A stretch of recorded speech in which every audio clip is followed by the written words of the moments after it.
Guys, ഇതൊരു humble request ആണ്. ദയവ് ചെയ്ത് ആദ്യം മുതൽ അവസാനം വരെ ഈ വീഡിയോ കാണുക. ഞാൻ നിങ്ങളോട് ഒറ്റ കാര്യങ്ങളായി റിക്വസ്റ്റ് ചെയ്യുന്നുള്ളൂ. ഒരു ദിവസം നമുക്ക് 24 മണിക്കൂറുണ്ട് അല്ലേ? അതിൽ ഒരു അരമണിക്കൂർ ഇന്നത്തേക്ക് എനിക്ക് വേണ്ടി സ്പെൻഡ് ചെയ്യുക. കാരണം വളരെ വലിയൊരു ഇൻഫർമേഷൻ ആണ് നിങ്ങൾക്ക് ഈ വീഡിയോയിലൂടെ കിട്ടുന്നത്. നിങ്ങളിൽ പലരുടെയും ജീവിതം ചേഞ്ച് ചെയ്യാൻ പോകുന്നതക്ക രീതിയിലുള്ള ഇൻഫർമേഷൻ ഈ വീഡിയോയിലുണ്ട്. ഒരുപക്ഷെ നിങ്ങൾ പലരും ഇനി ലോകത്തെ കാണാൻ പോകുന്ന ഡിഫറൻ്റ് ആയിട്ടുള്ള ലെൻസിലൂടെ ആയിരിക്കും.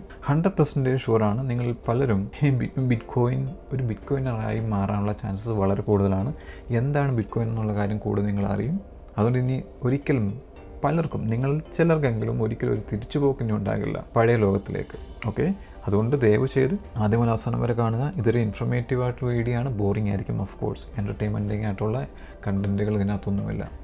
അതുകൊണ്ട് it's my humble request, stay here at least for 10 to 30 minutes. ഇന്നത്തെ വീഡിയോയുടെ ഒരു എന്താണെന്ന് വെച്ച് കഴിഞ്ഞാൽ, എന്തുകൊണ്ട് നമ്മൾ ബിറ്റ് കോയിൻ വാങ്ങിക്കണം, അല്ലെങ്കിൽ എന്തുകൊണ്ട് നമ്മൾ ബിറ്റ് കോയിൻ ഹോൾഡ് ചെയ്യണം എന്നതിനെക്കുറിച്ചാണ്. ഈ ബിറ്റ് കോയിൻ ഹോൾഡ് ചെയ്യുമ്പോൾ എന്താണ് നമ്മുടെ ജീവിതത്തിൽ സംഭവിക്കാൻ പോകുന്നത്, എന്ത് മാറ്റങ്ങളാണ് വരാൻ പോകുന്നതിനെക്കുറിച്ചാണ്. നിങ്ങൾ ചുറ്റുപാട് നോക്കുക. നിങ്ങൾ കാണുന്നത്, ഫീൽ ചെയ്യുന്നത്, ശ്വസിക്കുന്നത് എല്ലാത്തിനും ഒരു വാല്യൂ ഉണ്ട് അല്ലേ? നിങ്ങൾ ബിറ്റ് കോയിൻ ഹോൾഡ് ചെയ്യുമ്പോൾ കണ്ണിൽ കാണുന്ന എല്ലാത്തിൻ്റെയും വാല്യൂ സീറോയിലേക്ക് പോകുന്നതായിട്ട് നിങ്ങൾക്ക് കാണാം. അതായത് ലോകത്തിലുള്ള ഏതൊരു അസറ്റാണെങ്കിലും അതിൻ്റെ മൂല്യം ബിറ്റ് കോയിനെ വെച്ച് നോക്കുമ്പോൾ, അല്ലെങ്കിൽ ബിറ്റ് കോയിൻ മേടിച്ചിട്ട് നിങ്ങൾ ബാക്കിയുള്ള ലോകത്തിലെ എല്ലാ അസറ്റുകളുടെ മൂല്യം നോക്കുമ്പോൾ അതെല്ലാം സീറോയിലോട്ട് പോകുന്നത് നിങ്ങൾക്ക് കാണാനാകും. അത് വണ്ടർഫുള്ളായിട്ടുള്ളൊരു ഒരു വിഷനാണ്. അത് നിങ്ങളിലേക്ക് ഞാൻ അത് പകർന്നു തരാൻ വേണ്ടി പോവുകയാണ്. അതിന് മുന്നേ നമുക്ക് കുറച്ച് ഇൻഫർമേഷനുകൾ വേണം. ഇൻഫർമേഷൻ ഇതാണ്: കുറച്ച് കാര്യങ്ങൾ നിങ്ങൾ അറിഞ്ഞിരിക്കണം, അത്രേ ഉള്ളൂ. നമ്മൾ കോർ ടോപ്പിക്കിലേക്ക് പോകുന്നതിന് മുന്നേ കുറച്ച് കാര്യങ്ങൾ നിങ്ങൾ അറിഞ്ഞിരിക്കുവാണെങ്കിൽ നിങ്ങൾക്ക് കുറച്ചും കൂടെ ഈസി ആയിട്ട് നിങ്ങൾക്ക് കാര്യങ്ങൾ മനസ്സിലാക്കാൻ നോക്കും. നിങ്ങൾക്ക് എല്ലാവർക്കും അറിയാം, ഗവൺമെൻറ് പറയുന്നത് എന്താണ്, അല്ലെങ്കിൽ ലോകത്തുള്ള എല്ലാ ഗവൺമെൻറ്റും പറയുന്നത് എന്താണ്, നിങ്ങൾ ഓരോ രാജ്യത്തെ രാജ്യത്തെ കറൻസിയെ വിശ്വസിക്കുക അല്ലേ? ഇപ്പോൾ ഉദാഹരണം, നമ്മുടെ ഇന്ത്യൻ റുപ്പി ആണെങ്കിൽ ഒരു രൂപയുടെ വാല്യൂ 1 രൂപയാണെന്ന് നിങ്ങൾ വിശ്വസിക്കണം എന്നാണ് പറയുന്നത്. അതായത് ട്രസ്റ്റിൽ റൺ ചെയ്യുന്ന ഒരു മോണിറ്ററി സിസ്റ്റമാണ് ലോകത്തെ എല്ലാ രാജ്യങ്ങളും ഫോളോ ചെയ്യുന്നത്. കാരണം എന്താണ്? ഫിയറ്റ് കറൻസിയിലാണ് എല്ലാ രാജ്യങ്ങളുടെയും മോണിറ്ററി സിസ്റ്റം വർക്ക് ചെയ്യുന്നത്. ഒരു കാര്യം, ഒരു 1990-കളിലെയോ 95 ഏതെങ്കിലും എടുക്കാം. അന്നത്തെ 100 രൂപയ്ക്ക് വാങ്ങിക്കാൻ ഒക്കുന്ന സാധനങ്ങൾ ഇന്ന് ഈ 2025 നമുക്ക് വാങ്ങിക്കാൻ ഒക്കുമോ? അന്ന് 100 രൂപയ്ക്ക് എന്തെല്ലാം സാധനങ്ങൾ കിട്ടുമോ അത്രയും സാധനങ്ങൾ ഇന്ന് 100 രൂപ കൊടുത്താൽ കിട്ടുമോ? ഇല്ല. അത് നമുക്കറിയാം അല്ലേ? എന്തുകൊണ്ടാണ് അതിൻ്റെ കാര്യം? ഇൻഫ്ലേഷൻ വരാനുള്ള ഒരു കാരണം എന്താണ്? പൈസ പ്രിൻ്റ് ചെയ്തെടുക്കുക. ഓരോ കൊല്ലം കഴിയും തോറും, എസ്പെഷ്യലി ഇന്ത്യയിലെ കാര്യങ്ങൾ പറയുവാണെങ്കിൽ, ഇന്ത്യയിൽ ഏകദേശം 8-10% അല്ലെങ്കിൽ അതിൽ കൂടുതൽ പൈസ അല്ലെങ്കിൽ കറൻസി പ്രിൻ്റ് ചെയ്ത് എക്കോണമിയിലേക്ക് പുഷ് ചെയ്യാറുണ്ട്. അപ്പോൾ ഈ എക്കോണമിയിലേക്ക് പുഷ് ചെയ്യുമ്പോൾ എന്ത് സംഭവിക്കും? എക്കോണമിയിലേക്ക് പുഷ് ചെയ്യുമ്പോൾ ഇന്ത്യയിലുള്ള സ്റ്റോക്ക് മാർക്കറ്റ് അല്ലെങ്കിൽ റിയൽ എസ്റ്റേറ്റിൻ്റെയൊക്കെ പൈസ കുതിച്ചുയരും. ഓക്കെ, അപ്പോൾ എന്താണ് സംഭവിക്കുന്നത്? ഹാർഡായിട്ടുള്ള അസറ്റുകൾ, ഞാൻ ഉദ്ദേശിക്കുന്ന ഹാർഡായിട്ടുള്ള അസറ്റുകൾ എന്ന് പറയുമ്പോൾ സ്റ്റോക്ക് മാർക്കറ്റ് അല്ലെങ്കിൽ റിയൽ എസ്റ്റേറ്റ്, അത് കൈവശം വെച്ചേക്കുന്നവരുടെ വാല്യൂ, അതിൻ്റെ മൂല്യം വർദ്ധിക്കും അല്ലേ? അതേസമയം സ്റ്റോക്ക് മാർക്കറ്റിലോ റിയൽ എസ്റ്റേറ്റിലോ ഒന്നും ഇടാതെ ബാങ്കിൽ സൂക്ഷിക്കുന്നവരുടെ പൈസയ്ക്ക് എന്ത് പറ്റും? അതിന് വാല്യൂ താഴോട്ട് പോകും. ഒരു രാജ്യം എന്തുമാത്രം പൈസ പ്രിൻ്റ് ചെയ്യുന്നു, ഇപ്പോൾ ഉദാഹരണം, ഒരു രാജ്യം 10% പുതിയ കറൻസി പ്രിൻ്റ് ചെയ്ത് എക്കോണമിയിലേക്ക് ഇറക്കുന്നുണ്ടെങ്കിൽ ആ രാജ്യത്ത് 10%, അല്ലെങ്കിൽ ഒരു ഉദാഹരണം 2024 ഒരു രാജ്യം 10% കറൻസി പ്രിൻ്റ് ചെയ്തിട്ടുണ്ടെങ്കിൽ ആ രാജ്യത്തെ ജനങ്ങൾ 2023 തൊട്ട് 2024 വരെ എത്ര രൂപയാണോ ഉണ്ടാക്കിയത്, പെട്ടെന്ന് ഓൾ ഓഫ് എ സഡൻ അതിൻ്റെ 10% വാല്യൂ നഷ്ടപ്പെട്ടു കഴിഞ്ഞു. അതാണ് അതിൻ്റെ സത്യാവസ്ഥ അതാണ്. ഓക്കെ, ഇനി ഈ 10% പുതിയ പ്രിൻ്റ് ചെയ്തെന്ന് പറയുന്നു. പക്ഷേ എക്കോണമിയിലേക്ക് എത്തുമ്പം 10% അല്ല ഇൻഫ്ലേഷൻ യഥാർത്ഥത്തിൽ വരുന്നത്. ചിലപ്പം 15-18% ആയിരിക്കാം അതിൻ്റെ എഫക്റ്റായിട്ട് കാണുന്നത്. നമുക്ക് 10% പ്രിൻറ്റ് ചെയ്തതേ ഉള്ളൂ, പക്ഷേ അതിൻ്റെ എഫക്റ്റ് മാർക്കറ്റിലേക്ക് വരുമ്പോൾ 10, 15, 18% ഇൻഫ്ലേഷൻ. അതായത് നമ്മുടെ കയ്യിലുള്ള പൈസയുടെ ഇന്ന് രാത്രിയിൽ 10% പ്രിൻറ്റ് ചെയ്യുവാണെന്നുണ്ടെങ്കിൽ, നമ്മുടെ ബാങ്കിൽ 10 ലക്ഷം രൂപ കിടക്കുന്നുണ്ടെങ്കിൽ ആ 10 ലക്ഷം രൂപയുടെ 10% വാല്യൂ പോയി. ഇൻസ്റ്റൻ്റായിട്ട് ഒരു ദിവസം ഒരു രാത്രി കൊണ്ട് നഷ്ടപ്പെടും. അതാണ് സത്യാവസ്ഥ, നിങ്ങൾ മനസ്സിലാക്കുക ആദ്യമേ. ഇനി കുറച്ച് ഡേറ്റാസ് ഞാൻ നിങ്ങളെ കാണിക്കാം. ഇപ്പോൾ ഉദാഹരണം, നമ്മുടെ നാട്ടിലെ പല ആളുകളും, എല്ലാ ആളുകളല്ല, വളരെ കുറച്ച് ആളുകൾ സ്റ്റോക്ക് മാർക്കറ്റിൽ ഇൻവെസ്റ്റ് ചെയ്യാൻ തുടങ്ങിയിട്ടുണ്ട്. വളരെ നല്ല കാര്യം. പക്ഷേ അവർക്ക് ഇപ്പോഴും മനസ്സിലാകാത്ത കാര്യങ്ങൾ, ഇനിയും കുറേ വർഷങ്ങളെടുക്കും അവർക്ക് ഈ കാര്യങ്ങൾ മനസ്സിലാവാൻ. പക്ഷേ ഈ വീഡിയോ കാണുന്ന നിങ്ങളും മനസ്സിലാക്കേണ്ട കാര്യങ്ങൾ. നമുക്കറിയാം, ഇന്ത്യയിലെ ടോപ്പായിട്ടുള്ള പല ആളുകളും അനലിസ്റ്റുകളും സ്റ്റോക്ക് മാർക്കറ്റിനെ കുറിച്ചും അതിനകത്ത് DCI ചെയ്യുന്ന ഡോളർ കോസ്റ്റ് ആവറേജിങ്, അതായത് എല്ലാ മാസവും ഒരു നിശ്ചിതമായിട്ടുള്ള തുക ടോട്ടൽ മാർക്കറ്റ് അല്ലെങ്കിൽ നിഫ്റ്റി 50 അതിലേക്ക് ഇൻവെസ്റ്റ് ചെയ്യാനൊക്കെ പറയുന്നുണ്ട്. അല്ലെങ്കിൽ ETF, അല്ലെങ്കിൽ നാട്ടിൽ പറയുന്നത് എന്താണ്, ETF അല്ലാതെ നാട്ടിൽ പറയുമല്ലോ, അതെന്താണെന്ന് ഞാൻ വിട്ടുപോയി. ഓക്കെ, എനിവേ, എല്ലാ മാസവും ഒരു നിശ്ചിതമായിട്ടുള്ള തുക സ്റ്റോക്ക് മാർക്കറ്റിൽ ഇൻവെസ്റ്റ് ചെയ്യണമെന്നൊക്കെ പറയാറുണ്ട് അല്ലേ. ഈ വന്ന കാലത്ത് സ്റ്റോക്ക് മാർക്കറ്റിൽ ഇൻവെസ്റ്റ് ചെയ്തിട്ട് യാതൊരു കാര്യമില്ല. അതാണ് ഞാനിത് പറയാൻ പോകുന്നത്. എന്നിട്ട് നമുക്ക് നമ്മുടെ കോർ ടോപ്പിക്കിലേക്ക് നമുക്ക് പോകാം. നമുക്ക് നിഫ്റ്റി 50 എടുക്കാം. ഞാൻ നേരത്തെ പറഞ്ഞു, ഒരു രാജ്യത്ത് എന്തുമാത്രം പൈസ പ്രിൻ്റ് ചെയ്യുന്നു അത്രമാത്രം ഇൻഫ്ലേഷൻ ആ രാജ്യത്ത് വരും. അതുമാത്രം അതിൽ കൂടുതൽ ഇൻഫ്ലേഷൻ വരാനുള്ള ചാൻസസ് ഉണ്ട്. നമുക്കിനി കുറച്ച് ഡീറ്റെയിൽസിനകത്ത് കുറേ ഡീറ്റെയിൽസ് ഉണ്ട്. നമ്മളെല്ലാം അതിനകത്തോട് ഓരോ 1 by 1 ആയിട്ട് പോകാൻ വേണ്ടി പോവുകയാണ്.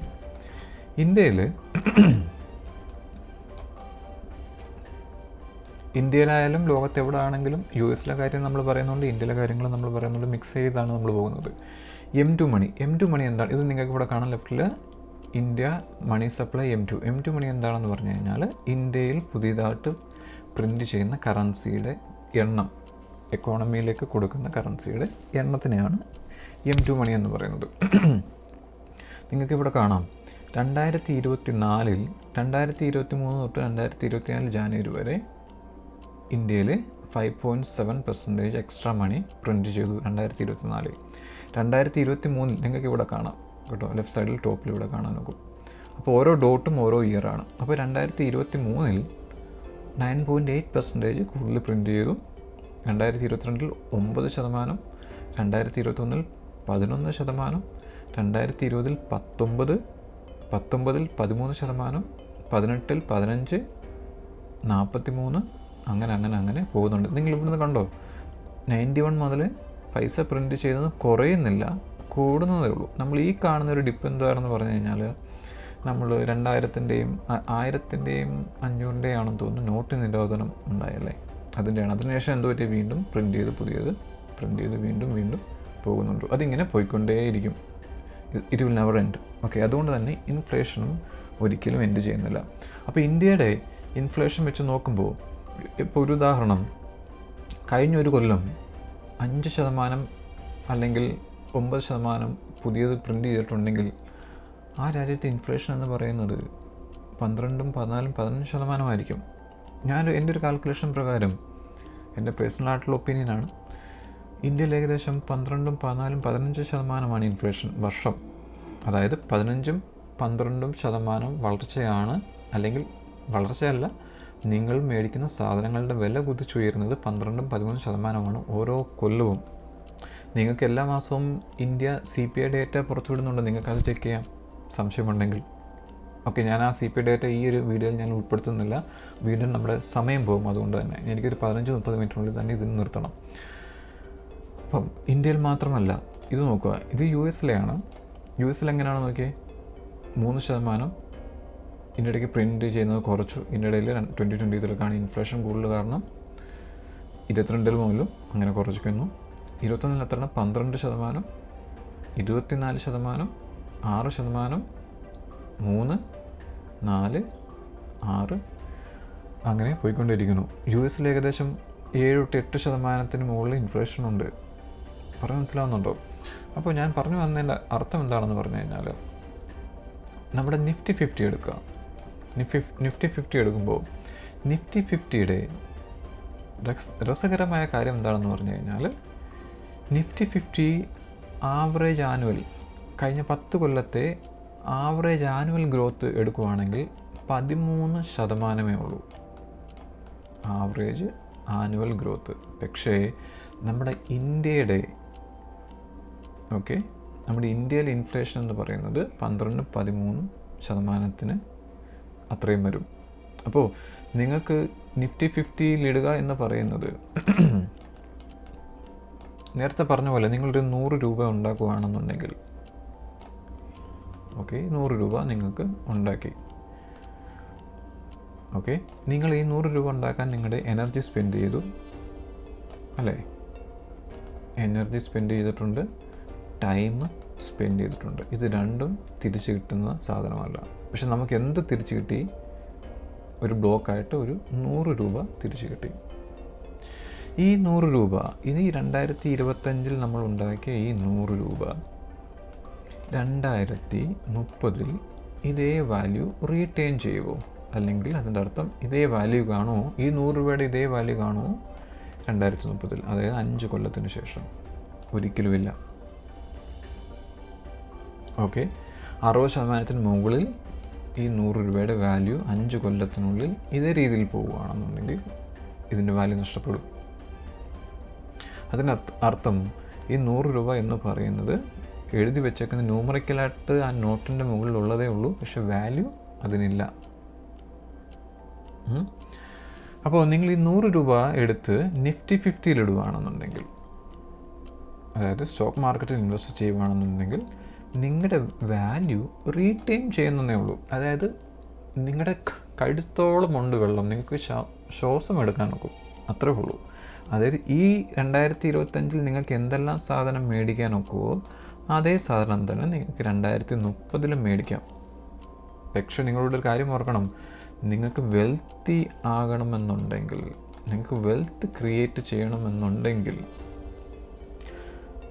ആവറേജ് 25% to 30% ഗ്രോത്ത് ഉണ്ടാകുന്ന, അല്ലെങ്കിൽ നിങ്ങൾ ഈ 100 രൂപ ഉണ്ടാക്കി കഴിഞ്ഞിട്ട് ആ 100 രൂപ എല്ലാ കൊല്ലവും ഒരു ആവറേജ് 25-30% രൂപ വളർച്ച കിട്ടണം. എങ്കിൽ മാത്രമേ നിങ്ങൾക്ക് വെൽത്ത് ക്രിയേറ്റ് ചെയ്യാൻ നോക്കൂ. ഇവിടെ സ്റ്റോക്ക് മാർക്കറ്റിൽ ഇൻവെസ്റ്റ് ചെയ്യുമ്പോൾ നിങ്ങളുടെ വാല്യൂ റീറ്റെയിൻ ചെയ്യുന്നതേ ഉള്ളൂ. റിട്ടയർമെൻറ്റിനെ കുറിച്ച് നിങ്ങൾ ചിന്തിക്കുകയേ വേണ്ട. നിങ്ങൾക്കിവിടെ ഞാൻ തെളിവ് കാണിച്ചു തന്നു. ഉദാഹരണം, നിഫ്റ്റി 50 എത്രയാണ്? 8%, 20%. പക്ഷേ ഇൻഫ്ലേഷൻ എത്രയാണ്? 13-14%. നിങ്ങൾക്കിവിടെ കാണാം എത്ര ശതമാനമാണ് പ്രിൻ്റ് ചെയ്യുന്നത്? 9%, 9%, 11%, 19%, 13%, 15% ഒക്കെയാണ് പുതിയ പൈസ ഇന്ത്യയിലെ എക്കോണമിയിലേക്ക് പ്രിൻ്റ് ചെയ്യുന്നത്. നിഫ്റ്റി 50 അത്രയും പോലും തരുന്നില്ല ഗ്രോത്ത്. നിങ്ങൾക്കിവിടെ കാണാനൊക്കും ഗ്രോത്ത് പോകുന്നത്. നിങ്ങളിവിടെ കാണുന്നുണ്ട്. It's A manipulation. കാരണം എന്താണ്? ഈ പ്രിൻ്റ് ചെയ്യുന്ന പൈസ മുഴുവൻ പോകുന്നത് സ്റ്റോക്ക് മാർക്കറ്റിലാണ്. പക്ഷേ ബാങ്കിൽ സൂക്ഷിച്ചേക്കുന്ന FD ആയിട്ടൊക്കെ ബാങ്കിൽ ഇട്ടേക്കുന്ന ഒരു വാല്യൂ കുറഞ്ഞു പോയിക്കൊണ്ടേയിരിക്കുന്നു. ഇപ്പോൾ നമ്മുടെ നാട്ടിൽ FD ഇട്ടേക്കുന്ന പൈസയ്ക്ക് എത്ര ശതമാനം? 6-7% മാക്സിമം കിട്ടുമായിരിക്കും. എനിക്കറിയത്തില്ല വ്യക്തമായിട്ട്. 6-7 കൂട്ടാം. പക്ഷേ ഇൻഫ്ലേഷൻ എത്രയാണ്? 10-14 കാണും ഇൻഫ്ലേഷൻ. ഈ പൈസ സ്റ്റോക്ക് മാർക്കറ്റിൽ ഇട്ടാൽ മാത്രമേ നിങ്ങൾക്ക് ആ വാല്യൂ റീറ്റെയിൻ ചെയ്യാൻ നോക്കൂ. അവിടെ അതിനെക്കുറിച്ച്, റിട്ടയർമെൻറ്റിനെ കുറിച്ച് ചിന്തിക്കേണ്ട, വെൽത്ത് ക്രിയേഷനെ കുറിച്ച് ചിന്തിക്കേണ്ട. അവിടെ വെൽത്ത് ക്രിയേഷൻ ചെയ്യണമെന്നുണ്ടെങ്കിൽ നിങ്ങൾ ഇൻഡിവിജ്വൽ സ്റ്റോക്കിൽ ഇൻവെസ്റ്റ് ചെയ്യേണ്ടി വരും. ഇൻഡിവിജ്വൽ സ്റ്റോക്കിൽ ചിലപ്പോൾ 30%-40% വർഷം ആവറേജ് തരാം. പക്ഷേ it's very rare and risky. അതാണ് ഏറ്റവും വലിയ കാര്യം. നിങ്ങളുടെ ലൈഫ് ഉണ്ടാക്കി വയ്ക്കുന്ന പൈസ മുഴുവൻ ഒരു ഇൻഡിവിജ്വൽ സ്റ്റോക്കിൽ ഇടുക എന്ന് പറയുന്നത് റിസ്ക് ആയിട്ടുള്ള കാര്യങ്ങളാണ്. മാനേജ്മെൻറ്റ് റിസ്ക് ഉണ്ട്, അങ്ങനെ ഇഷ്ടംപോലെ കാര്യങ്ങൾ റിസ്ക് ഉണ്ട്. അതുകൊണ്ട് അതിൻ്റെ അർത്ഥം എന്താണെന്ന് പറഞ്ഞു കഴിഞ്ഞാൽ, നിങ്ങൾ കഷ്ടപ്പെട്ട് പൈസ ഉണ്ടാക്കിയാൽ മാത്രം പോരാ, അത് റീറ്റെയിൻ ചെയ്യണമെന്നുണ്ടെങ്കിൽ, അതിൻ്റെ വാല്യൂ കൂട്ടണമെന്നുണ്ടെങ്കിൽ നിങ്ങൾക്ക് അടുത്ത നോളജ് കൊണ്ടും വേണം. എങ്ങനെ? സ്റ്റോക്ക് മാർക്കറ്റിൽ നിങ്ങൾക്ക് നോളജും കൂടെ ഉണ്ടായിരിക്കണം. അത്രയും ഡിഫിക്കൽട്ടാണ്. നോളജ് ഉണ്ടെങ്കിൽ തന്നെ കാര്യമില്ല, സ്റ്റോക്ക് മാർക്കറ്റിൽ എന്തും സംഭവിക്കാം. അതുകൊണ്ട് സ്റ്റോക്ക് മാർക്കറ്റ് എന്ന് പറയുന്നത് അതിൻ്റെ സമയങ്ങളൊക്കെ ഏകദേശം തീരാറായി. It's A manipulation. നിങ്ങളത് അറിയണം. ഇപ്പോൾ പലർക്കും നമ്മുടെ നാട്ടിൽ ഇതിനെക്കുറിച്ച് യാതൊരു വിവരവുമില്ല. ഞാൻ പറയുന്ന ഹൈ ലെവലായിട്ടുള്ള ഇതിനെക്കുറിച്ച് സംസാരിക്കുന്നവർക്കൊന്നും ഇതിനെക്കുറിച്ച് യാതൊരു വ്യക്തമായിട്ടുള്ള യാതൊരു ഐഡിയാസുമില്ല. അതായത് ഒരു രാജ്യം പ്രിൻ്റ് ചെയ്യുന്ന അതേ പൈസ അതേ അളവിൽ അതിനേക്കാളും കുറച്ചും കൂടെ കൂടുതൽ മാത്രമേ സ്റ്റോക്ക് മാർക്കറ്റ് സഞ്ചരിക്കൂ. നിഫ്റ്റി ആണെങ്കിലും ടോട്ടൽ മാർക്കറ്റ് ആണെങ്കിലും അത് നിങ്ങളുടെ പൈസ റീറ്റെയിൻ ചെയ്തതേ ഉള്ളൂ വാല്യൂ. FDയിൽ ഇട്ടേക്കുന്നവരുടെ കാര്യം പോക്കാണ്. -6%, 7% ആണ് അവരുടെ പൈസയുടെ വാല്യൂ താഴ്ത്തു പോയിക്കൊണ്ടിരിക്കുന്ന ഓരോ വർഷം കഴിയുന്തോറും. ഇത്ര നിങ്ങൾ കണ്ടല്ലോ. ഇനിയാണ് വളരെ ഇമ്പോർട്ടൻ്റ് ആയിട്ടുള്ള കാര്യത്തിലേക്ക് നമ്മൾ പോകാൻ വേണ്ടി പോകുന്നത്. ഇനി ഈ ഒരു വെബ്സൈറ്റിലേക്ക് പോകാം. പ്രൈസ്ഡ് ഇൻ ബിറ്റ്കോയിൻ എന്ന് പറയുന്ന വളരെ സുന്ദരമായിട്ടൊരു വെബ്സൈറ്റാണ്. ഓക്കെ, ഇവിടെ നമ്മൾ എന്താണ് കാണാൻ വേണ്ടി പോകുന്നത് എന്താണെന്ന് പറഞ്ഞു കഴിഞ്ഞാൽ, നിങ്ങൾക്കറിയാം S&P 500 എന്നുള്ളത് നിങ്ങൾ കേട്ടിട്ടുണ്ടായിരിക്കും. യു എസിലെ ഏറ്റവും വലിയ 500 കമ്പനികളുടെ ഒരു കളക്ഷനാണ് ഈ ഒരു ETF അല്ലെങ്കിൽ ഈ ഒരു S&P 500 എന്ന് പറയുന്നത്. നമ്മൾ ബിറ്റ്കോയിൻ വാങ്ങിക്കുമ്പോൾ S&P 500 ആദ്യം എടുക്കേണ്ട, കുറച്ചും കൂടെ മനസ്സിലാകാൻ വേണ്ടി ഞാൻ യു എസിലെ ഹൗസ് പ്രൈസ് എടുക്കാം. ഇതിൻ്റെ അർത്ഥം എന്താണെന്ന് പറഞ്ഞു കഴിഞ്ഞാൽ, ഇപ്പോൾ ഏകദേശം $450K ഏകദേശം ഒരു ആവറേജ് വീടിൻ്റെ വാല്യൂ എന്ന് പറയുന്നത്. ഈ 2024-25 420, 450 ആ റേഞ്ചിലാണ് ഒരു ആവറേജ് വീടിൻ്റെ വാല്യൂ എന്ന് പറയുന്നത്. 2012 മേ ബി അത് ഒരു 250K ആയിരിക്കാം വീടിൻ്റെ വാല്യൂ. 2012 നിങ്ങൾക്ക് 63,918 ബിറ്റ്കോയിൻ കൊടുത്താലേ ഒരു വീട് സ്വന്തമാക്കാൻ ഒക്കൂ. ഓക്കെ, അപ്പോൾ നിങ്ങളിത് ഞാൻ ഈ മൗസ് പോയിൻ്റർ ഓടിക്കും, നിങ്ങൾ കാണണം. നിങ്ങൾ വർഷങ്ങൾ കഴിയും തോറും, ഇപ്പോൾ ഉദാഹരണം 64,000 ബിറ്റ്കോയിനുള്ള ഒരാൾ 2011 64,000 ബിറ്റ്കോയിനുള്ള ഒരാൾ 2018 ഒരു വീട് വാങ്ങിക്കണമെന്നുണ്ടെങ്കിൽ 24 ബിറ്റ്കോയിൻ കൊടുത്താൽ മതി. അതേ 2018 ഒരാൾക്ക് 24 ബിറ്റ്കോയിൻ ഉണ്ടെന്നുണ്ടെങ്കിൽ ഇപ്പോൾ ഏകദേശം 4 ബിറ്റ്കോയിൻ മാത്രം അതിൽ കൊടുത്താൽ എന്ത് പറ്റും? അവർക്ക് ആ വീട് വാങ്ങിക്കാൻ നോക്കും. ഇവിടെ നിങ്ങൾ കാണേണ്ട കാര്യം, 2012 മുതൽ വീടിൻ്റെ പ്രൈസ് കൂടിക്കൊണ്ടിരിക്കുകയാണ് അല്ലേ? അതായത് ഫിയറ്റ് കറൻസിയിൽ $, നമ്മുടെ വീടിൻ്റെ വാല്യൂ കൂടിക്കൊണ്ടിരിക്കുകയാണ്. ശ്രദ്ധിച്ചേക്കണം, $, ലെൻസിലൂടെ നോക്കുമ്പോൾ ആ വീടിൻ്റെ വാല്യൂ കൂടിക്കൊണ്ടിരിക്കുകയാണ്. Actually it's going down value. Okay, അപ്പോൾ 2022 220 അല്ലെങ്കിൽ 240K ആയിരുന്നെങ്കിൽ ഇന്ന് അതിൻ്റെ വീടിൻ്റെ വില 450K ആണ്. $, അതിൻ്റെ വാല്യൂ കൂടി. എന്തുകൊണ്ടാണ് ഈ വാല്യൂ കൂടിയത്? ഇൻഫ്ലേഷൻ. പൈസ കൂടുതൽ പ്രിൻ്റ് ചെയ്യുന്നതിനനുസരിച്ച് എന്ത് പറ്റും? റിയൽ എസ്റ്റേറ്റിനും സ്റ്റോക്കിലേക്കും ആ പൈസ പുഷ് ചെയ്യപ്പെടും. ആളുകൾ സ്റ്റോക്കും റിയൽ എസ്റ്റേറ്റും വാങ്ങിച്ചു കൂട്ടുമ്പോൾ എന്ത് പറ്റും? ആർട്ടിഫിഷ്യൽ ഇൻഫ്ലേഷൻ അല്ലെങ്കിൽ ആർട്ടിഫിഷ്യൽ വാല്യൂ ഗോയിങ് അപ്പ്. പക്ഷേ ബിറ്റ്കോയിൻ വാങ്ങിച്ച ആൾക്ക് എന്ത് പറ്റുന്നുണ്ട്? അവർക്ക് ഈ വീടിൻ്റെ വാല്യൂ ബിറ്റ്കോയിനിൽ കുറഞ്ഞ് വരുവാണ്. ഇന്ന്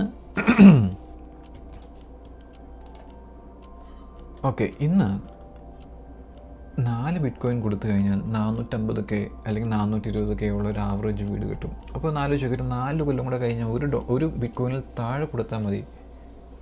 അപ്പോൾ ആ സമയത്ത് ചിലപ്പോൾ ഒരു 500-550K ആയിരിക്കും ഒരു വീടിൻ്റെ വില. 550K $, $1,00,000 $1,00,000 ആയിരിക്കും ഒരു വീടിൻ്റെ വില. പക്ഷേ ഒരു ബിറ്റ്കോയിനിൽ താഴെയോ അല്ലെങ്കിൽ ഒരു ബിറ്റ്കോയിനോ കൊടുത്താൽ മതിയായിരിക്കും. അപ്പോൾ ഞാൻ പറഞ്ഞു മനസ്സിലാവുന്നുള്ളൂ, ഇത് US സ്റ്റേറ്റ്സിൻ്റെ, ഞാൻ തീർന്നിട്ടില്ല, നമ്മൾ തുടങ്ങുന്നേ ഉള്ളൂ. ഓക്കെ, ഇനി S&P 500 എടുക്കാം. S&P 500 ബിറ്റ്കോയിൻ ഇതിനെ എങ്ങനെ പെരുമാറുന്നു എന്നുള്ളത് നമുക്ക് നോക്കാം. S&P 500 2011 October. ഓക്കെ, നമുക്ക് S&P 500 എടുക്കാം. S&P 500 എവിടെ?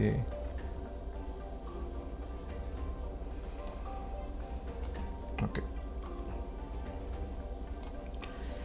2011 S&P 500 വില 1256 രൂപയാണ്. രൂപയല്ല, US ഡോളർ, 1256 US ഡോളറിൽ. ആ സമയങ്ങളിൽ 2021 ആ 1200 സംതിങ് രൂപയ്ക്ക് 496 ബിറ്റ്കോയിൻ കിട്ടും.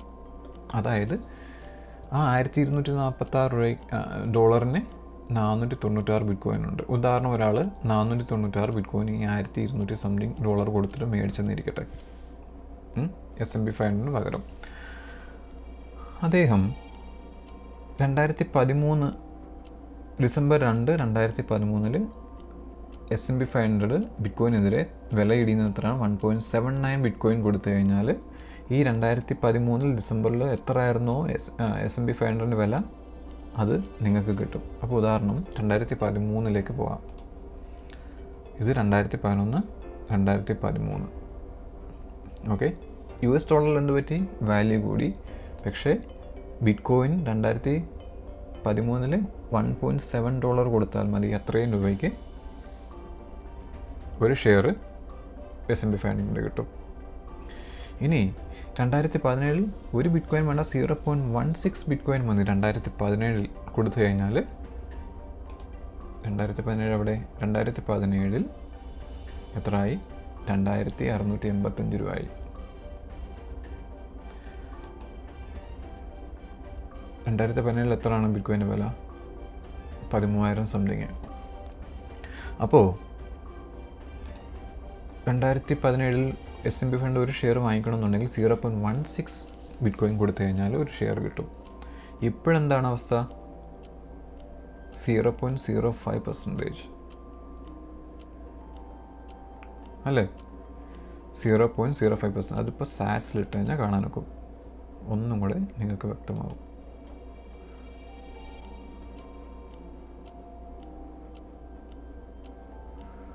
പറഞ്ഞ് മനസ്സിലാവുന്നുണ്ടോ? സാറ്റ്സ്.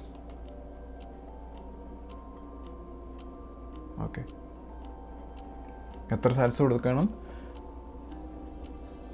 ഓക്കെ, നമുക്കൊന്ന് ഇത് കറക്റ്റ് അപ്ഡേറ്റഡ് അല്ല നോക്കി. 1,03,000 ആണ് ഇവിടെ കാണുന്ന USD. പക്ഷേ ഇവിടെ 1,05,000. അതൊരു ഡിഫറൻസ് കാണുമേ, അത് ഓർമ്മ വേണം. S&P 500 ഇവിടെ? S&P 500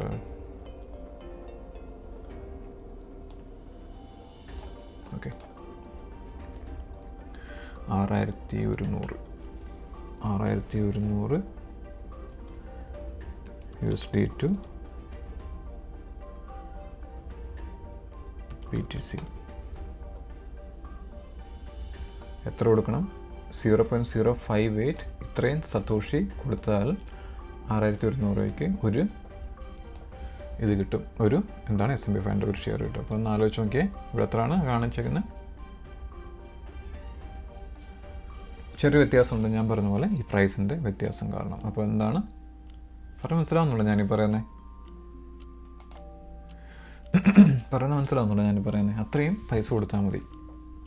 പക്ഷേ S&P 500 US ഡോളറിൽ മേപ്പോട്ട് പോകും തോറും നിങ്ങൾ കണ്ടല്ലോ, 2012 മുതൽ US ഡോളറിൽ മേപ്പോട്ട് പോയിക്കൊണ്ടിരിക്കുകയാണ് പൈസ. പക്ഷേ ബിറ്റ്കോയിൻ സ്റ്റാൻഡേർഡിൽ 2011 മുതൽ കുറച്ച് ബിറ്റ്കോയിൻ കൊടുത്താൽ മതി, അതേ പ്രൈസിലുള്ള US ഡോളറിൽ എത്ര കൂടിയാലും. ഇനി അടുത്തൊരു 4 കൊല്ലം കഴിഞ്ഞ് നോക്കിയേ, ഇതിൻ്റെ പകുതി പൈസ കൊടുത്തു കഴിഞ്ഞാൽ ഒരു S&P 500 ഒരു ഷെയർ കിട്ടും. ചിലപ്പോൾ ആ S&P 500 ഷെയർ ചിലപ്പം 12,000 15,000 ആയിരിക്കാം. പക്ഷെ എന്നിരുന്നാലും ബിറ്റ്കോയിൻ സ്റ്റാൻഡേർഡിൽ അതിൻ്റെ വില കുറഞ്ഞു വരും. നിങ്ങൾക്ക് കാര്യങ്ങൾ മനസ്സിലായെന്ന് ഞാൻ വിചാരിക്കുന്നു. നമ്മളിവിടെ തീർന്നിട്ടില്ല. അതുപോലെ തന്നെ S&P 500.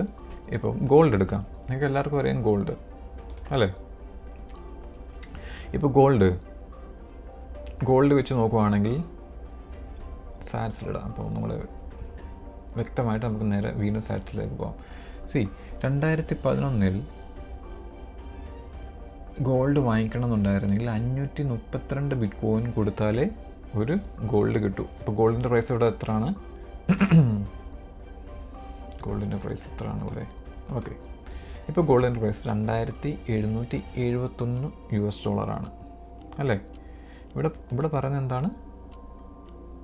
2011 532 ബിറ്റ്കോയിൻ കൊടുത്താലേ ആ ഗോൾഡിൻ്റെ ഒരു ഷെയർ കിട്ടും.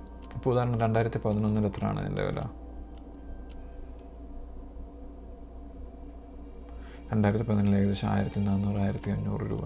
ഈ 1500 രൂപയ്ക്ക് നിങ്ങൾക്ക് അന്ന് 554 ബിറ്റ്കോയിൻ. ഇന്ന് 0.02 ബിറ്റ്കോയിൻ കൊടുത്തു കഴിഞ്ഞാൽ 2770 ഗോൾഡ് കിട്ടും. അതിൻ്റെ അർത്ഥം എന്താണ്? ബിറ്റ്കോയിനെതിരെ ഗോൾഡിൻ്റെ വാല്യൂ കുത്തിനെ താഴോട്ട് പോയിക്കൊണ്ടിരിക്കുകയാണ്. നമുക്ക് ഇനി സാറ്റ്സിലേക്ക് ഇടാം, എന്നിട്ട് നിങ്ങൾക്ക് മനസ്സിലാവും. ഇപ്പം എത്രയാണ്? ഇത്രയും സാറ്റ്സ് കൊടുത്തു കഴിഞ്ഞാൽ നിങ്ങൾക്ക് ഇവിടുത്തെ ബിറ്റ്കോയിൻ്റെ ഗോൾഡിൻ്റെ വില കിട്ടും. അപ്പം ഗോൾഡ് എത്ര കൂടിയായിട്ടും കാര്യമില്ല, കാരണം ബിറ്റ്കോയിൻ സ്കെയർസാണ്. ബിറ്റ്കോയിൻ മേടിക്കും തോറും നിങ്ങളുടെ ചുറ്റുപാടുമുള്ള എല്ലാ സാധനങ്ങളുടെയും വില, അല്ലെങ്കിൽ നിങ്ങൾക്ക് അഫോർഡ് ചെയ്യാനാകും എല്ലാ സാധനങ്ങളും ഓരോ 4 കൊല്ലം കഴിയുന്നതോറും നിങ്ങൾക്ക് കൂടുതൽ അഫോർഡ് ചെയ്യാനൊക്കും. ഓക്കെ, ഇന്ന് നിങ്ങളൊരു ബിറ്റ്കോയിൻ മേടിക്കുകയാണെന്നുണ്ടെങ്കിൽ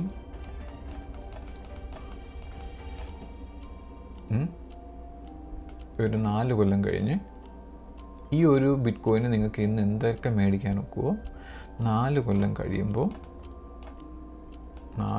കഴിയുമ്പോൾ അതേ ബിറ്റ്കോയിന് നിങ്ങൾക്ക് നിങ്ങൾ ഇന്ന് മേടിക്കാൻ ഒക്കുന്നതിൻ്റെ 4 അല്ലെങ്കിൽ 10 ഇരട്ടി നിങ്ങൾക്ക് അന്ന് മേടിക്കാൻ ഒക്കും.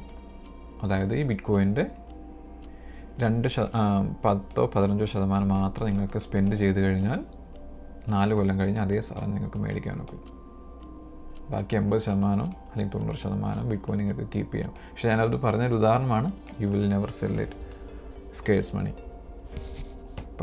മനസ്സിലാവുന്നുണ്ടോ? ഇതുകൊണ്ട് നിങ്ങൾ ലോകത്തിൽ ഏത് അസറ്റ് എടുത്ത് നോക്കിയാലും ബിറ്റ്കോയിൻ എന്തൊരു താഴോട്ട് വന്നുകൊണ്ടേ ഇരിക്കത്തുള്ളൂ. അതിൻ്റെ പ്രൈസ് നിങ്ങളെല്ലാം കാണുന്നത് ഫിയറ്റ് കറൻസിയിലൂടെയാണ് എല്ലാത്തിനും പ്രൈസ് മുകളിലോട്ട് പോയിക്കൊണ്ടിരിക്കുന്നത്. ഇപ്പം ഞാൻ പറഞ്ഞതിൻ്റെ അർത്ഥം എന്താണെന്ന് പറഞ്ഞു കഴിഞ്ഞാൽ, നിങ്ങളിപ്പോൾ ഒരു ഉദാഹരണം 1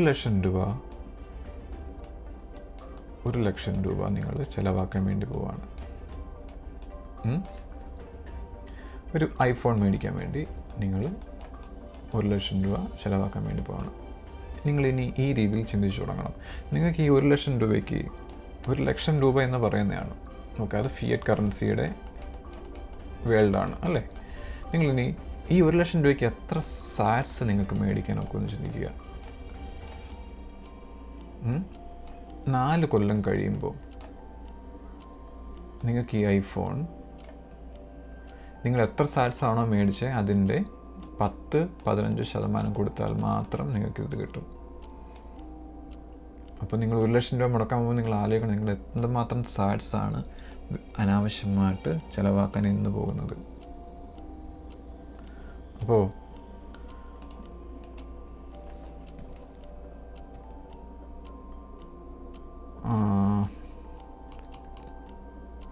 $1200 to INR.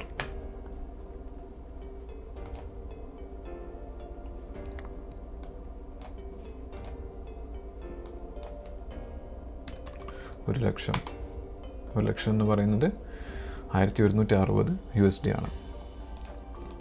അപ്പോൾ $1160 എന്ന് പറയുമ്പോൾ നിങ്ങൾക്ക് ഇത്രയും ബിറ്റ്കോയിൻ നിങ്ങൾക്ക് മേടിക്കാനൊക്കും. എത്രയുമാണ് നിങ്ങൾ വേസ്റ്റാക്കി കളയുന്നതെന്ന് ഓർക്കണം.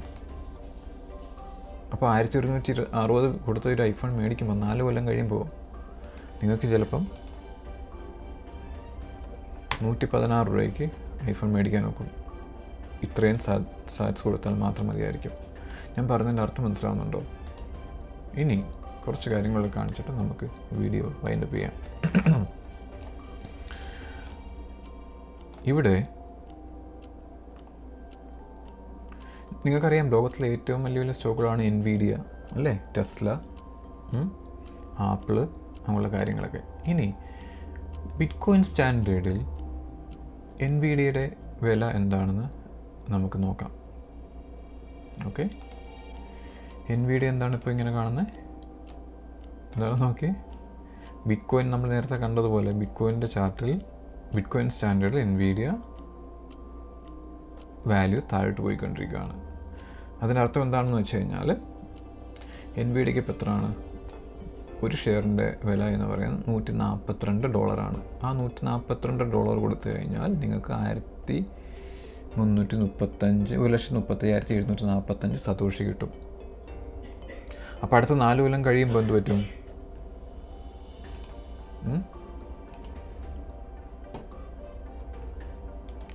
അടുത്ത 4 കൊല്ലം കഴിയുമ്പോൾ എന്ത് പറ്റും? ഇതിൻ്റെ വില താഴോട്ട് പോയിക്കൊണ്ടിരിക്കും അല്ലേ? കുറച്ച് സതോഷി നിങ്ങൾക്ക് കിട്ടും. പക്ഷേ US ഡോളറിൽ എന്താണ്?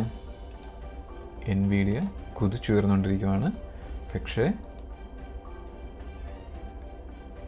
ബിറ്റ്കോയിൻ്റെ പ്രൈസ് കൂടുന്തോറും ഇതിൻ്റെ ഷെയർ കൂടുന്നുണ്ട്. പക്ഷേ ഈ പൈസയ്ക്ക് നിങ്ങൾക്ക് കുറച്ച് സന്തോഷം മാത്രമേ മേടിക്കാൻ നോക്കൂ. എൻവിഡിയയുടെ കാര്യം മാത്രമല്ല, ടെസ്ലയുടെ കാര്യം നോക്കി. ടെസ്ല എങ്ങോട്ടാണ് പോകുന്നത്? ഇപ്പോൾ ടെസ്ലയുടെ ഒരു ഷെയറിൻ്റെ റേറ്റ് എത്രയാണ്? $406. $406 കൊടുത്തു കഴിഞ്ഞാൽ നിങ്ങൾക്ക് ഈ 3,86,000 സതോഷി കിട്ടും. പക്ഷേ ഇത് താഴോട്ട് പോയിക്കൊണ്ടിരിക്കുകയാണ് ബിറ്റ്കോയിനെതിരെ. അതായത് പവർഫുൾ ആയിട്ടുള്ള മണി വന്നു കഴിഞ്ഞാൽ ലോകത്തിൻ്റെ എല്ലാ അസറ്റും സീറോയിലേക്ക് പോകുന്നത് കാണാം. നിങ്ങൾ ആ അസറ്റിലൂടെ ആ അസറ്റിൻ്റെ കണ്ണാടി വെച്ചിട്ട് നോക്കുമ്പോൾ ലോകത്തുള്ള എല്ലാ അസറ്റുകളും പോകുന്നത്. ഇപ്പോൾ നിഫ്റ്റി 50 കാര്യം എടുക്കുക. നിഫ്റ്റി 50യുടെ കാര്യം എടുത്ത് നോക്കിയാൽ നിഫ്റ്റി 50 അങ്ങോട്ടാണ് പോകുന്നത്. ഇതിലാണ് നിങ്ങൾ പൈസ സേവ് ചെയ്യാൻ വേണ്ടി പോകുന്നത്, ബിറ്റ്കോയിനെ മറന്നിട്ട്. നിഫ്റ്റി 50യുടെ വാല്യൂ എത്രയാണ്? 23,000. നിങ്ങൾക്കിപ്പോൾ 23,000 രൂപ കൊടുത്തു കഴിഞ്ഞ് കഴിഞ്ഞാൽ ഇതെത്രയാണ്? 100,000, 10,000, lakhs, 10 lakhs, 21 മില്യൺ സതോഷി.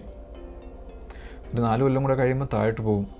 ഇതിൻ്റെ പകുതി കിട്ടത്തുള്ളൂ നിങ്ങൾക്ക്. ഇനി പിന്നെ ഇതിന് പകുതിയെ കിട്ടത്തുള്ളൂ. പക്ഷേ നിഫ്റ്റിയുടെ വാല്യൂ മേപ്പോട്ട് പോയിക്കൊണ്ടിരിക്കുകയായിരിക്കും ഫിയറ്റ് കറൻസിയിൽ. പക്ഷേ ഈ നിഫ്റ്റി 50യിൽ ഇന്ന് ഈ പോകുന്ന 21,000 രൂപ എടുത്ത് നിങ്ങൾ ബിറ്റ്കോയിനിൽ ഇട്ട് കഴിഞ്ഞ് കഴിഞ്ഞാൽ അതിൻ്റെ വാല്യൂ കൂടിക്കൊണ്ടേ ഇരിക്കത്തുള്ളൂ. ഞാൻ പറഞ്ഞ് മനസ്സിലാവുന്നുണ്ടോ? ഗോൾഡ് നോക്കിക്കേ. Gold GOLD USD. ഓക്കെ, ഗോൾഡിൻ്റെ വില നോക്കി സാറ്റ്സിൽ മനസ്സിലാവുന്നുണ്ടോ? ഗോൾഡിൻ്റെ ഇന്നത്തെ റേറ്റ് വെച്ചിട്ട് നിങ്ങൾക്ക് ഇത്രയും സന്തോഷം മേടിക്കാൻ നോക്കും. കുറച്ചും കൂടെ കഴിഞ്ഞാൽ താഴോട്ട് പോയിക്കൊണ്ടിരിക്കും. ഗോൾഡ് എന്ന് മാത്രമല്ല, MSTR നോക്കിയേ. MSTR is little different. ഇവിടുന്ന് കുറച്ച് പൊങ്ങാൻ തുടങ്ങി. കാരണം എന്താണെന്ന് വെച്ചാൽ MSTR ബിറ്റ്കോയിൻ സ്റ്റാൻഡേർഡിലേക്ക് മാറി. ബിറ്റ്കോയിൻ ഇപ്പോൾ 5% പോവുകയാണെന്നുണ്ടെങ്കിൽ MSTR 10% പോവും. അപ്പം അത്രയും ഇത് പയ്യെ മേപ്പോട്ട് പോയിക്കൊണ്ടേയിരിക്കും. ഓക്കെ, എൻവിഡിയ ട്രൈ ചെയ്യുന്നുണ്ട്. കാരണം എൻവിഡിയയുടെ ഗ്രോത്ത് അത്യാവശ്യം നല്ലതാണ്. ട്രൈ ചെയ്യുന്നുണ്ട്. But long time it will come back. മനസ്സിലാവുന്നുണ്ടോ? നിഫ്റ്റി 50, ഗോൾഡ്, ടെസ്ല, ഗോൾഡ് ഇതല്ല, ഗോൾഡ്, ടെസ്ല എല്ലാം ബിറ്റ്കോയിനെതിരെ. ഇതെന്താണ്? SPX, S&P 500. ഇതെല്ലാം ബിറ്റ്കോയിനെതിരെ താഴോട്ട് പോയിക്കൊണ്ടിരിക്കുകയാണ്. നിങ്ങൾക്ക് കാര്യം ഏകദേശം പിടികിട്ടിട്ടുണ്ടോ എന്ന് മനസ്സിലാവുന്നു. ലോകത്തിലെ ഒരു അസറ്റും ബിറ്റ്കോയിനെതിരെ നിങ്ങൾ ബിറ്റ്കോയിൻ വാങ്ങിക്കുകയാണെന്നുണ്ടെങ്കിൽ ലോകത്തുള്ള എല്ലാ അസറ്റിൻ്റെ വാല്യൂ സീറോയിലോട്ട് പോയിക്കൊണ്ടിരിക്കുകയാണ്. ഇനി നിങ്ങളൊരു കാര്യം ആലോചിക്കണം. നമ്മളെല്ലാത്തിനെയും അളക്കുന്നത് ഫിയറ്റ് കറൻസിയിലാണ്. നിങ്ങളിപ്പോൾ ഒരു കാര്യം കാണുമ്പോൾ അതിൻ്റെ ഇതിന് ഇത്ര ഇന്ത്യൻ റുപ്പിയാണ് അല്ലേ, ഇതിന് 5 ലക്ഷം രൂപ, അതിന് 2 ലക്ഷം രൂപ, ഇതിന് 3 ലക്ഷം രൂപ അല്ലേ. നമ്മളെല്ലാം മൈൻഡ് അങ്ങനെ ആയിക്കൊണ്ട് എത്ര വർഷങ്ങൾ കൊണ്ട് നമ്മൾ ജനിച്ചപ്പം മുതൽ കാണാൻ തുടങ്ങിയതല്ലേ. അപ്പോൾ നമ്മളെല്ലാം വാല്യൂ ചെയ്യുന്നത് ഇന്ത്യൻ കറൻസിയിലാണ്, അല്ലെങ്കിൽ US ഡോളറിലാണ്, അല്ലെങ്കിൽ കനേഡിയൻ ഡോളറിലാണ്. ഇനി നിങ്ങളത് കാണേണ്ടത് സതോഷിയിലാണ്. മനസ്സിലാവുന്നുണ്ടോ? ഓക്കെ, ഞാൻ ഈ ഫോൺ മേടിക്കാൻ പോകുന്നത് ഞാൻ എത്ര സതോഷിയാണ് ചിലവാക്കാൻ വേണ്ടി പോകുന്നത്? അടുത്ത 4 കൊല്ലം കഴിയുമ്പോൾ എനിക്കതിൻ്റെ 4/1 ചിലവാക്കിയാൽ മതി. ഞാൻ പറയുന്നത് മനസ്സിലാവുന്നുണ്ടോ? അപ്പോൾ നിങ്ങൾ എന്തോ ചെയ്യും? നിങ്ങളുടെ ലൈഫിൽ വാല്യൂ വന്നു തുടങ്ങും. നിങ്ങൾ സ്പെൻഡ് ചെയ്യുന്നത് കുറയ്ക്കും. കാരണം അടുത്ത 4 കൊല്ലം കഴിയുമ്പം എത്രയോ വിലയ്ക്ക് താഴെയാണ് നിങ്ങൾ മേടിക്കാൻ വന്ന സാധനങ്ങൾ ബിറ്റ്കോയിനായിട്ട് കമ്പയർ ചെയ്യുമ്പോൾ. ലോകത്തിലെ ഏറ്റവും വലിയ സ്റ്റോക്കുകൾ ഞാൻ കാണിച്ചു തന്ന എൻവിഡിയ, ടെസ്ല, നിഫ്റ്റി 50 ഒന്നും ബിറ്റ്കോയിനെതിരെ പോകുന്നില്ല. നിങ്ങൾ ഈ കാണുന്നത് സതോഷിയാണ്, ഈ റൈറ്റ് സൈഡിൽ കാണുന്നത്. നിങ്ങൾക്ക് വർഷങ്ങൾ കഴിയുന്നതോറും കുറച്ച് സതോഷിയെ കിട്ടൂ. പക്ഷേ US$ൽ ആ പ്രൈസ് മേപ്പോട്ട് പോകുന്നുണ്ട്. എന്തുകൊണ്ടാണ്? പൈസ പ്രിൻ്റ് ചെയ്യുന്നു. ആ പൈസ എങ്ങോട്ടാണ് പോകുന്നത്? സ്റ്റോക്ക് മാർക്കറ്റിലേക്ക്. പൈസ പ്രിൻ്റ് ചെയ്യുമ്പോൾ ഇനി കൂടുതൽ എങ്ങോട്ട് പോകും? ബിറ്റ്കോയിനിലേക്ക് പോകും. പറഞ്ഞാൽ മനസ്സിലാവുന്നുണ്ടോ? ഞാൻ പറഞ്ഞാൽ മനസ്സിലാവുന്നുണ്ടോ? നിങ്ങളോട് കാര്യം ആലോചിക്കണം. ഇത് US M2 മണിയുടെ ചാർട്ടാണ്. 2020 പാൻഡമിക് വന്നപ്പോൾ 15 ട്രില്യൺ ആയിരുന്നു ഉണ്ടായിരുന്ന പൈസ. അത് ഏതാനും മാസം, ഇവിടെ നിങ്ങൾ നോക്കിയേ, 2020 ഫെബ്രുവരി മാർച്ച് എത്തിയപ്പോഴത്തേക്ക് എത്രയാണ്? 2 കൊല്ലം കൊണ്ട് 21 ട്രില്യൺ, ഏകദേശം 40% കൂടുതൽ പൈസ പ്രിൻ്റ് ചെയ്ത് എക്കോണമിയിലേക്ക് ഇറക്കി. 40%.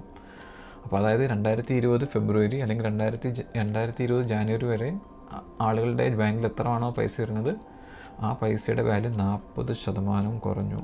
ലിറ്ററലി കുറഞ്ഞു. അത് ഞാൻ കാനഡയിൽ ജീവിക്കുന്നുണ്ട്, എനിക്കറിയാം. ലിറ്ററലി 40% മുകളിൽ വാല്യൂ, കറൻസി, ബാങ്കിലുണ്ടായിരുന്ന കറൻസിയുടെ വാല്യൂ പോയി. അത്രമാത്രം ഇവിടെ പൈസയുടെ പണപ്പെരുപ്പം ഉണ്ടായി. Unbelievable. I have never seen like this. 40% 2 കൊല്ലം കൊണ്ട് പ്രിൻ്റ് ചെയ്തത്. പറഞ്ഞ് മനസ്സിലാവുന്നുണ്ടോ? ഞാൻ പറഞ്ഞ് മനസ്സിലാവുന്നുണ്ടോ? സോ ഓരോ രാജ്യങ്ങളും പൈസ പ്രിൻ്റ് ചെയ്യുന്നതിന് ഒരിക്കലും സ്റ്റോപ്പ് ചെയ്യത്തില്ല. അതിങ്ങനെ കൂടിക്കൊണ്ടേയിരിക്കത്തുള്ളൂ. വേറൊരു കാര്യം, നിങ്ങൾ ഇത് പറയണമെന്ന്, ഇതുമായിട്ട് ബന്ധപ്പെട്ടതാണ്, പക്ഷേ ഇത് പറയണമെന്ന് വിചാരിച്ചതല്ല. എങ്കിൽ തന്നെയും സമയമുള്ളതുകൊണ്ട് ഞാൻ പറഞ്ഞിട്ട് പോകാം. ഇവിടെ 2008-2009 മുതലാണ് ഈ സ്റ്റോക്ക് മാർക്കറ്റ് ബൂമിങ് ഉണ്ടാകുന്നത്. ഇപ്പോൾ ഉദാഹരണം ടോപ്പ് 10 ഓക്കെ, മൈക്രോസോഫ്റ്റിൻ്റെ എടുക്കാം. ഈ മൈക്രോസോഫ്റ്റിൻ്റെ 2008 ശേഷം നിങ്ങളൊന്ന് കണ്ടു നോക്കിയേ. സ്റ്റോക്ക് മാർക്കറ്റിനെ കണ്ടു. 2008-2009 ശേഷം ആപ്പിൾ എടുക്കാം. 2008-2009 ശേഷം പോകുന്നുണ്ടോ? ആമസോൺ 2008 ശേഷം പോകുന്നുണ്ടോ? അതെന്താണെന്ന് പറഞ്ഞു കഴിഞ്ഞാൽ, നിങ്ങളിത് കണ്ടോ? 2009 ഇത് ഇൻട്രസ്റ്റ് റേറ്റ് ആണ് കേട്ടോ. ഫെഡറൽ ബാങ്കിൻ്റെ US-ലുള്ള ഫെഡറൽ ഫണ്ട് റേറ്റാണ്. അതായത് 5%. ഇപ്പോൾ ഉദാഹരണം 4% എന്ന് പറയുന്നത് ബാങ്ക് ടു ബാങ്ക് പൈസ കടം കൊടുക്കുന്നതിൻ്റെ 4.48% അതിൻ്റെ പലിശ. പക്ഷേ അത് കൺസ്യൂമറിലേക്ക് എത്തുമ്പോൾ അതിലും കൂടുതലായിരിക്കും. ഓക്കെ, ഇപ്പോൾ ഉദാഹരണം വലിയ ഇൻവെസ്റ്റേഴ്സ് കടമെടുക്കണമെന്നുണ്ടെങ്കിൽ ഇപ്പോൾ 4.48% ഇൻട്രസ്റ്റ് റേറ്റ്. ഇവിടെ ഒരു കാര്യം ശ്രദ്ധിച്ചോ, ഇതിങ്ങനെ 82-81 14% കുറഞ്ഞ് 2008 എത്തുമ്പോൾ എത്രയാണ്? 1% താഴെ. എന്നിട്ട് 2009-2010 കണ്ടോ 13, 14, 15 പയ്യെ കൂടാൻ തുടങ്ങി. അതായത് വലിയ ഫേമുകൾക്ക് കോടിക്കണക്കിന് രൂപ അല്ലെങ്കിൽ ട്രില്യൺസ് ബില്യൺസോളം ഡോളർ പൈസ കടം മേടിക്കുമ്പോൾ 0.09 ഇൻട്രസ്റ്റ് മാത്രം കൊടുക്കുന്നുള്ളൂ. That means is kind of free money. അപ്പോൾ എന്ത് പറ്റും? മാർക്കറ്റ് ബൂം ചെയ്തു, സ്റ്റോക്ക് മാർക്കറ്റ് ബൂം ചെയ്തു, റിയൽ എസ്റ്റേറ്റ് ബൂം ചെയ്തു, എല്ലാം ബൂം ചെയ്തു അല്ലേ? 2020 അത് തന്നെ സംഭവിച്ചു, കുറച്ചു. അപ്പോൾ എന്ത് പറ്റി? സ്റ്റോക്ക് മാർക്കറ്റും എല്ലാം കുതിച്ചുയർന്നു അല്ലേ? ഇത് തന്നെയാണ് ഞാൻ പറയാൻ വന്നത്. ഇൻട്രസ്റ്റ് റേറ്റ് അവരെന്ത് ചെയ്തു? കുറച്ചിട്ട് പൈസ കൂടുതൽ പ്രിൻറ്റ് ചെയ്തു. അത് ഞാൻ പിന്നെ കാണിച്ചു തരാം, അടുത്തത് കാണിച്ചു തരാം. ഇവിടെ ഓക്കെ, വളരെ രസകരമായിട്ടുള്ള കാര്യം കാണിച്ചു തരാം. ചുമണി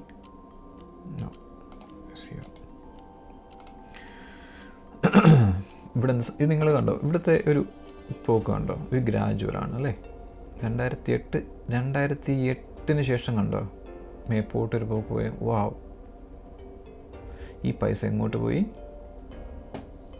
എങ്ങോട്ട് പോയിടോ? സ്റ്റോക്ക് മാർക്കറ്റിലേക്ക് പോയി. എ മാനിപ്പുലേഷൻ അല്ലേ. ചെന്നിട്ട് അല്ലേ, ഇനി ഇത് മേപ്പോട്ട് പോകത്തേ ഉള്ളൂ. മേപ്പോട്ട് പോകുമ്പോൾ എന്ത് പറ്റും? നമ്മുടെ ബിറ്റ് കോയിൻ്റെ വാല്യൂ കൂടും, ഈ പൈസ ബിറ്റ് കോയിനിലേക്ക് എത്തും, കൂടുതൽ ഇനി ബിറ്റ് കോയിനിലേക്ക് എത്തും. അതിനുശേഷം സ്റ്റോക്ക് മാർക്കറ്റ്, റിയൽ എസ്റ്റേറ്റ്. കാരണം ആളുകൾക്ക് മനസ്സിലായി real money, we need to buy more with the fake currency. ഇത്രയേ ഉള്ളൂ എനിക്ക് നിങ്ങളോടൊന്ന് പറയാൻ. സോ എന്തുകൊണ്ട് നമ്മൾ ബിറ്റ് കോയിൻ ഹോൾഡ് ചെയ്യണം?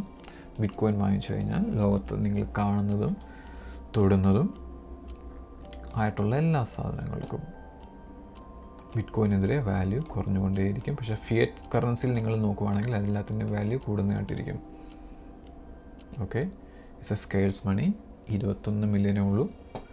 ഒരു ബിറ്റ് കോയിനിൽ 100 മില്യനാണ് സതോഷിയുള്ളത്. ഇന്ത്യൻ മണി വെച്ച് ഇന്ത്യൻ രീതി കാൽക്കുലേഷൻ ചെയ്യുവാണെങ്കിൽ ഏകദേശം 10 കോടി സതോഷിയാണ് ഒരു ബിറ്റ് കോയിൻ. അപ്പോൾ നിങ്ങൾ എല്ലാ ആഴ്ചയിലും എത്ര സതോഷി നിങ്ങൾ വാങ്ങിക്കണം? സ്റ്റോക്ക് മാർക്കറ്റിൽ വാങ്ങിക്കണോ? സ്റ്റോക്ക് മാർക്കറ്റിൽ എന്തെല്ലാം ഇഷ്യൂസ് ഉണ്ട്.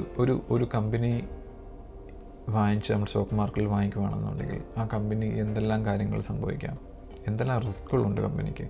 ബിറ്റ് കോയിൻ ഇതൊന്നുമില്ല. മനസ്സിലാവുന്നുണ്ടോ? You need to study more about bitcoin then you will understand. വേറൊരു കാര്യം, നിങ്ങൾക്ക് ബിറ്റ് കോയിൻ എന്താണെന്ന് മനസ്സിലാവണമെന്നുണ്ടെങ്കിൽ നിങ്ങൾക്ക് പ്രീവിയസിലെ എക്സ്പീരിയൻസ്, വളരെ മോശപ്പെട്ട ഒരു എക്സ്പീരിയൻസ് നിങ്ങൾക്ക് നിങ്ങളുടെ ഫിയറ്റ് കറൻസിയിലൂടെ വെച്ചുള്ള രീതിയിലുണ്ടായിരിക്കണം. ഒരു ബാഡ് എക്സ്പീരിയൻസ് ഉണ്ടെങ്കിൽ മാത്രമേ നിങ്ങൾക്ക് ബിറ്റ് കോയിൻ എന്താണെന്ന് മനസ്സിലാവത്തുള്ളൂ. ഉദാഹരണം, ലെബനൻ എന്ന് പറഞ്ഞ കൺട്രിയിൽ ആളുകളുടെ ബാങ്ക് ഫ്രീസ് ചെയ്തു. അവർ അധ്വാനിച്ച് പൈസ കൊണ്ടിട്ടേക്കുന്ന ബാങ്ക് ഫ്രീസ് ചെയ്തു, അവർക്ക് പൈസ കൊടുത്തിട്ടില്ല. അതായത് ആ ജനങ്ങൾ അവരുടെ മണി സമ്പാദിച്ചിട്ട് ബാങ്കിന് കീപ്പ് ചെയ്യാൻ കൊടുത്തതാണ് അല്ലേ. ആ പൈസ ഫ്രീസ് ചെയ്യുക എന്ന് പറയുന്നത് അതിൻ്റെ അർത്ഥം എന്താണ്? അത് നമ്മുടെ പൈസയല്ല, അത് ഗവൺമെൻറ്റിൻ്റെ പൈസയാണ്. പക്ഷെ നമ്മൾ സമ്പാദിക്കുന്നതേ ഉള്ളൂ. ലെബനനിൽ അതാണെന്നുണ്ടെങ്കിൽ ശ്രീലങ്കയിൽ എന്ത് സംഭവിച്ചേ? പണപ്പെരുപ്പം, ഇൻഫ്ലേഷൻ റേറ്റ്. അപ്പോൾ ലെബനനിലെ ആളുകൾക്ക് എന്ത് വേണം? ആർക്കും സ്വന്തമാക്കാനൊക്കാത്ത, അല്ലെങ്കിൽ ആർക്കും നമ്മുടെ കയ്യിൽ നിന്ന് തട്ടിപ്പറിക്കാനൊക്കാത്ത, അല്ലെങ്കിൽ ആർക്കും ലോക്ക് ചെയ്യാനൊക്കാത്ത ഒരു പൈസ, നമ്മുടേതായിട്ടുള്ള നമ്മുടെ സ്വന്തം പൈസ, നമുക്ക് കൺട്രോൾ ചെയ്യാൻ പറ്റുന്ന പൈസ ഉണ്ടായിരിക്കണം. അപ്പോൾ അവർ ബിറ്റ് കോയിനെ നോക്കുമ്പം യെസ്, ദാറ്റ് ഈസ് അവർ മണി അല്ലേ. ഇനി ശ്രീലങ്കയിലേക്ക് വരുവാണെന്നുണ്ടെങ്കിൽ അവിടെ ഇൻഫ്ലേഷൻ സംഭവിച്ചു, പണപ്പെരുപ്പം 100% മുകളിലേക്ക് ഇൻഫ്ലേഷൻ പോകുന്നു. അപ്പോൾ അവർക്ക് എന്ത് പറ്റി? റിയൽ മണി വേണം, അതിൻ്റെ വാല്യൂ കൂടുന്ന, ഇൻഫ്ലേഷൻ ഇല്ലാത്ത പൈസ വേണം. പൈസ കൂടുതൽ പ്രിൻറ്റ് ചെയ്താൽ ഇൻഫ്ലേഷൻ വരൂ, പക്ഷേ ബിറ്റ് കോയിനിന് കൂടുതൽ ഉണ്ടാക്കാൻ ഒരു മനുഷ്യനെ കൊണ്ട് സാധ്യമല്ല. അത് ഇൻഫ്ലേഷൻ അല്ലാത്ത പൈസ. അപ്പോൾ ശ്രീലങ്കക്കാരെങ്ങനെ ബിറ്റ് കോയിനെ കാണുന്നത്? വേറെ കണ്ണിലൂടെ. അപ്പോൾ നമ്മുടെ ജീവിതത്തിൽ ഓരോരോ പ്രശ്നങ്ങൾ വരുമ്പോൾ മാത്രമേ നമുക്ക് ബിറ്റ് കോയിനെക്കുറിച്ച്, ഓരോ ആളുകളും ബിറ്റ് കോയിനെ കാണുന്ന പല രീതിയിലാണ്, പല തലങ്ങളിലാണ്. You need a high level of thinking and thoughts or listening, something like that. then only you will understand what is Bitcoin. ഒരു ഹൈ ലെവൽ ഓഫ് തോട്ട്സോ അല്ലെങ്കിൽ high level of education you need. Okay, so yeah, that's everything. Video ഫുള്ളും കണ്ട എല്ലാവർക്കും വളരെയധികം നന്ദി. Video നല്ലതാണെന്ന് തോന്നിക്കഴിഞ്ഞിട്ടുണ്ടെങ്കിൽ share ചെയ്യാൻ ശ്രമിക്കുക, മാക്സിമം ആളുകളിലേക്ക് ഇത് എത്താൻ ശ്രമിക്കുക. സബ്സ്ക്രൈബ് ചെയ്യണമെന്നൊന്നും ഞാൻ പറയുന്നില്ല, ഇറ്റ്സ് അപ് ടു യു. പക്ഷേ ഷെയർ ചെയ്യുവാണെങ്കിൽ കൂടുതൽ ആളുകൾക്ക് ഇതിനെക്കുറിച്ചുള്ള വിവരം കിട്ടും. They can also change their life. Okay, ഞാൻ പലരുടെയെങ്കിലും ഹൃദയത്തിൽ നിന്ന് തൊട്ടിട്ടുണ്ടെന്ന് ഞാൻ വിശ്വസിക്കുന്നു ഇതിലൂടെ. Take care, bye bye, God bless U.